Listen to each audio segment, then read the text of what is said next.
అమరావతికి ఉద్యోగుల తరలింపులో కొత్త అంశం తెరపైకొచ్చింది. ఏపీ సచివాలయ ఉద్యోగుల తరలింపు ఆగస్టు నాటికి పూర్తి కావాలని ప్రభుత్వం భావిస్తున్నా కొందరు మాత్రం వచ్చే ఏడాది మార్చికి వెళ్తామంటున్నారు. ఇదే అంశాన్ని ఏపీ సర్కార్కు వివరించాలని ఉద్యోగ సంఘాల నేతల్ని కోరారు. ఏపీ రాజధాని అమరావతికి ఉద్యోగుల తరలింపు అంశంలో భిన్న వాదనలు వినిపిస్తున్నాయి. తరలింపుపై ప్రభుత్వం పూర్తి వివరాలతో రోడ్ మ్యాప్ ఇస్తే బాగుంటుందనే అభిప్రాయం వ్యక్తం చేస్తున్నారు ఏపీ ఎంప్లాయీస్. వచ్చే జూన్ 27న మొదటి విడత, ఆగస్టులో రెండో విడతగా ఉద్యోగులు తరలి వెళ్లాలని సర్కార్ తేల్చి చెప్పింది. అయితే ఏ శాఖలు ముందుగా వెళ్లాలనే దానిపై స్పష్టత ఇవ్వాలంటున్నారు ఉద్యోగులు. దీనిపై ఏర్పాటు చేసిన ఏపీ ఉద్యోగుల సర్వసభ్య సమావేశంలో తమ డిమాండ్లను ఉద్యోగ సంఘం నేతల ముందుంచారు. ప్రధానంగా స్థానికత అంశంపై ఇంతవరకు ప్రభుత్వం నుంచి ఎలాంటి క్లారిటీ రాలేదంటున్నారు.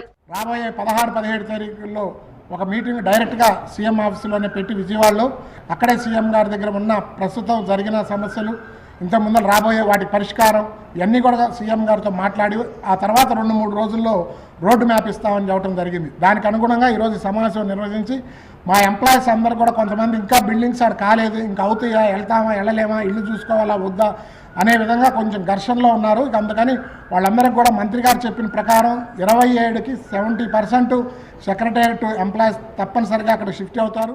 ఉద్యోగుల తరలింపు ప్రక్రియ వచ్చే ఏడాది మార్చిలో చేస్తే అందరికీ అనుకూలంగా ఉంటుందని కొత్త ప్రతిపాదన తీసుకొచ్చారు.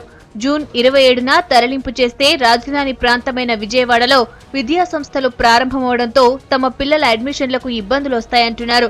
సర్కార్ ఇచ్చే ఫీజు రియంబర్స్మెంట్ పైన క్లారిటీ కోరుతున్నారు.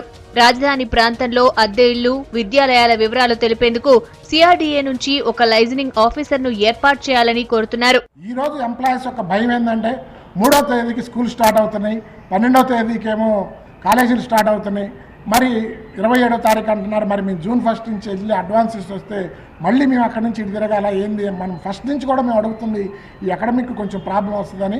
సరే వాళ్ళకు కూడా ఈ విషయాన్ని మనం సీఎం గారి దృష్టికి తీసుకెళ్ళి వాళ్ళకి మరి రేపు పొద్దున జూన్ నుంచి అక్కడ ఉంటే వాళ్ళు మరి అక్కడే ఏదో ఒకటిగా సీఎం ఆఫీసులో ఇంకో రకంగా వాళ్ళకి అక్కడ అవకాశం పనిచేసే అవకాశం కల్పిస్తే వాళ్ళు ఆ 4 రోజులు ముందలెళ్ళినా కూడా అక్కడే ఉంటారు సార్ అని ఆ విధంగా సీఎం దృష్టికి తీసుకెళ్తామని చెప్పడం జరిగింది. ఎంప్లాయీస్ డిమాండ్స్ ను ఏపీ సర్కార్ కు వివరిస్తామన్నారు ఉద్యోగ సంఘ నేతలు.